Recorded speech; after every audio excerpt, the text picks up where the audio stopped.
Welcome to a Friday Reads, where I talk about what I read, what I'm reading, what I hope to get to next. And, I'm doing okay. I think I'm now in the mode where I want to read, but I don't have time to read, which is better than having time to read but not wanting to read, which is where I was kind of at previously. And I do think it's kind of like when I don't have time to read is when I miss it, and that's when I want to be doing it. Plus, I do think the things I chose to read helped. So I think for those who've been in the last couple Friday Reads, we're slowly breaking the slump. I only finished one thing, I think, unless I can't remember, but I did finish The Unbroken. I can't remember. I'm pretty sure I talked about that last week because I'm almost done with The Faithless. So we'll talk about what I finish after I talk about The Faithless for a little bit, because it also dovetails into my sort of pseudo TBR for the foreseeable future. I don't know, things that have been on my mind that make me excited. So The Faithless, I am almost done. Hopefully finish it today or tomorrow, and today's Wednesday. So by the time you're seeing this video, I have finished The Faithless. And the ending is just, woo, it ramps up. This is a very nuanced thematic book about an oppressed area and rebellions and how rebellions are also messy, etc. Also gives me very big, there's a lot of overlap with things that happen in, The Prince of Egypt. And I don't think that's an accident, I think, in terms of, certain events that happen based off what people do. It's not like a one-to-one, and I don't think it would jump out at you, but my most recent reread, I was thinking about that a lot. This is more political.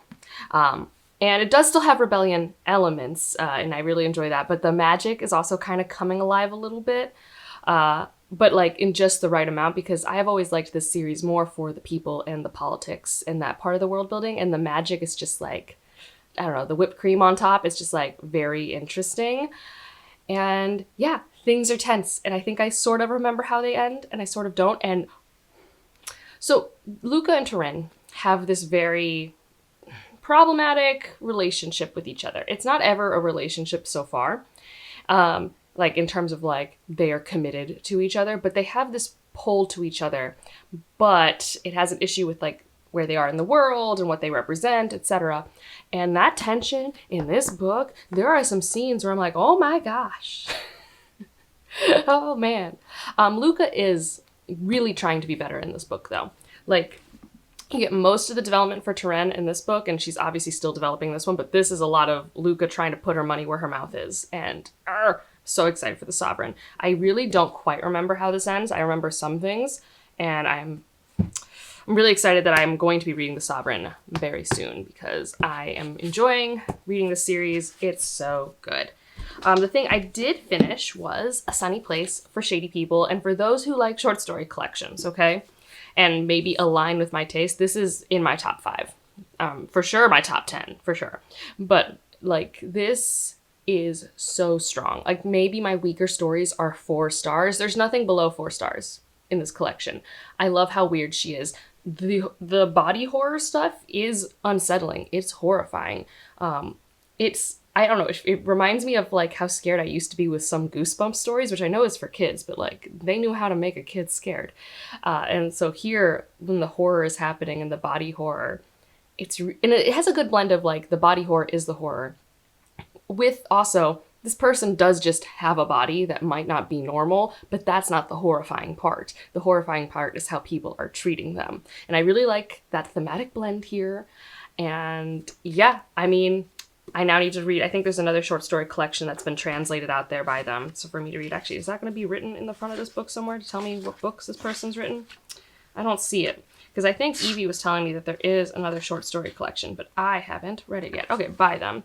Things We Lost in the Fire, The Dangers of Smoking in Bed. So those 2 I haven't read, but I've read Our Share of Night and this one, which I bought in October last year. So it is off the TBR. But this also dovetails nicely because I finished this on the first day of Latin American Heritage Month, which is from September 15th to October 15th. And I don't commit completely to only reading Latin books around then, but I am at a loss for what I want to do always. And so I looked at this is the bingo board from from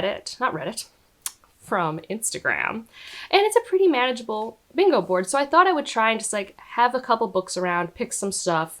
And I did start another read that works for this board and just, have a good time. And I was talking about with my Herked, which was a video I posted Tuesday that one of my challenges to myself might be to try and read from different Latin countries this year, which is always like my nebulous goal, but like to maybe set a number challenge. I haven't picked the number challenge yet. Minimum 5. Might try and go closer to 10. It just gets harder because there just aren't as many works. Like, I am still looking for Paraguay. Anyone have Paraguay? I have Uruguay. I've had that. I've actually already read one, but I even have a fiction. Everything else I kind of have. But I do have on my TBR a bunch of books by Latin authors that could work for this. Actually, I even have more next week. So I have a bunch. And so this could be good for like my TBR and figuring out what I'm interested in. So I'll first talk about the 2 that I'm currently reading, what I'm going to use for the Afro-Latina score, because that's the one I don't own. And then I'll talk a little bit about some of the books that I also have on my TBR. So maybe, you know, if you want to read any of these things with me or think I should pick any of these up. And so it's like a mini, not sort of recommendation video, but this is, as it stands, most of my Latin American TBR. So starting with, I have read the first 2 stories in Fresh Dirt from the Grave. I need to get back to this. It only has 4 stories left. This is a Bolivian author. These are more gothic, speculative horror. Definitely, like, if you like literary short stories, I think this is going to be more your bag. I mean, honestly, I really like this collection. This is more my speed. It's a little more supernatural. But this has also been very engaging and captivating for me. And this type of edition has these stunning French flaps. I love them. So this translator is Isabella Day, and I forgot to mention, the translator for this work is Megan McDowell. So good. So, keeping up with that, and I forgot, actually, I have another short story collection. It's this one here. I believe this is actually a North American author, and I can't remember if she's Mexican or from the United States, but there's like indigenous Latin representation, I believe, in this short story collection. I have had it for a very long time. So that's another one I can mess around with if I'm feeling another short story collection after this one. But I definitely want to prioritize this one because this is my Bolivian author. I haven't read anything but Bolivia except her. So, and then this has been on my TBR for a very, very long time. I got it used when I lived in Boston for $9. And that is Sal and Gabby Break the Universe by Carlos Hernandez, who I have read their short story collection. It's something Santeria. I read it a very long time ago. It is another collection that I really like, that I think works really well for me.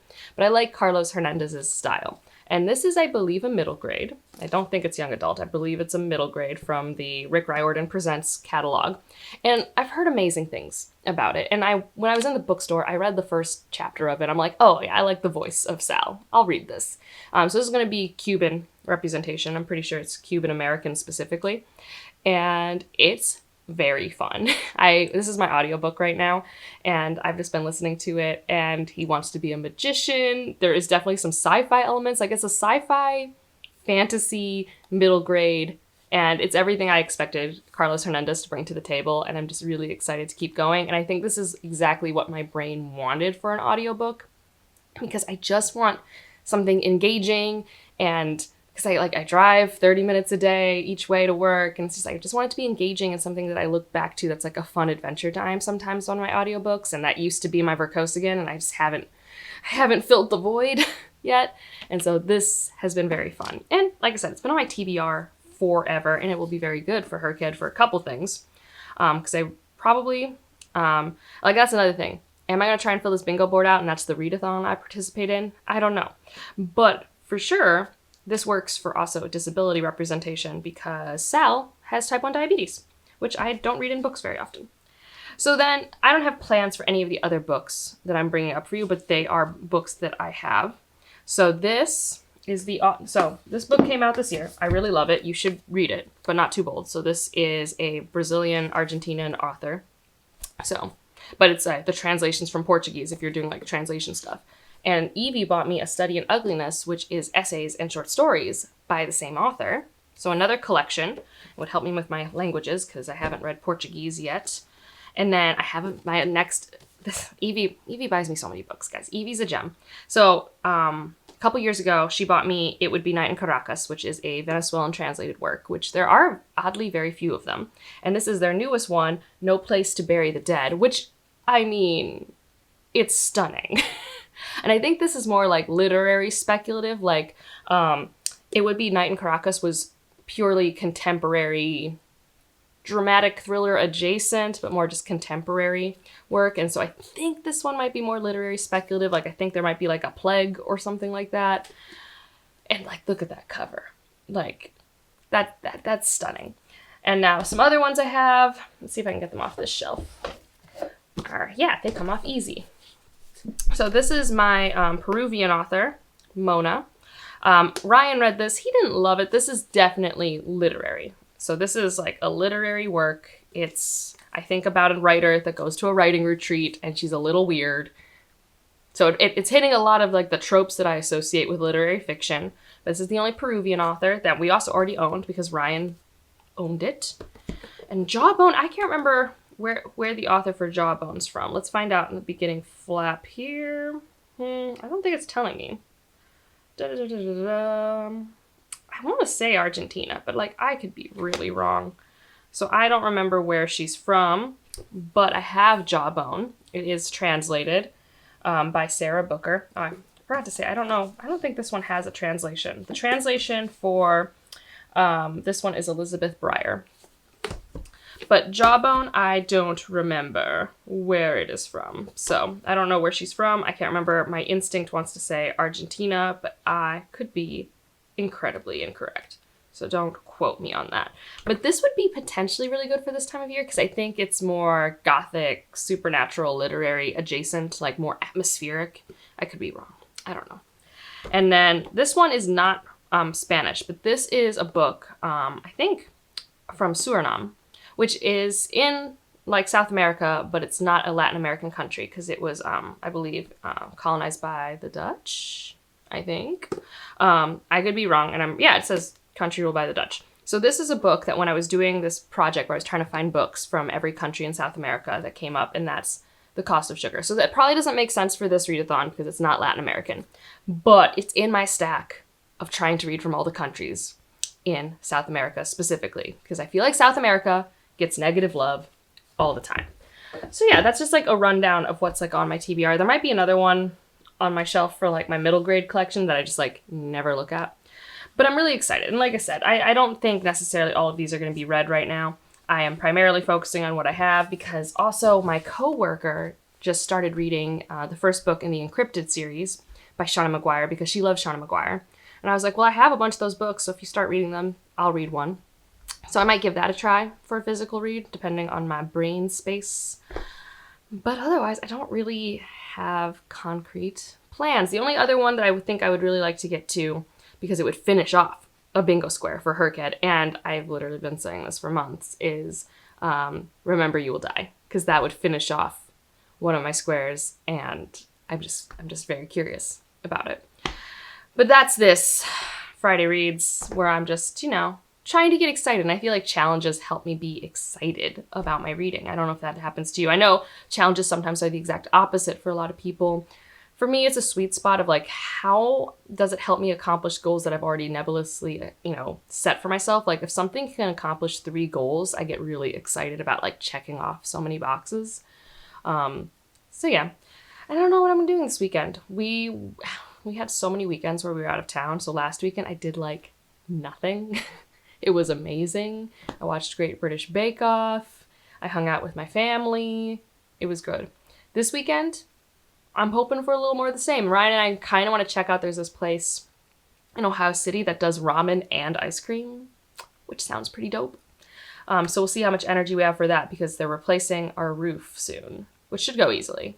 Just got to get that done and get that off the list, which is nice because, it's just an expensive thing, and it wasn't as expensive as I thought it would be, which is just like, it's still expensive, but I thought it would be a lot worse. Anyways, I'm on a tangent now because I just feel chatty this morning. I'm avoiding responsibility, such is my life. But let me know what you're reading, doing, watching this weekend. Are you going to participate in the Latinx bingo or in the Herked challenge that I brought up earlier this week? Are you watching anything fun? If you haven't seen Superman, it's now on streaming, which, I might watch it again. That's the thing. Our big show right now is Invincible, which is, we're in season 2.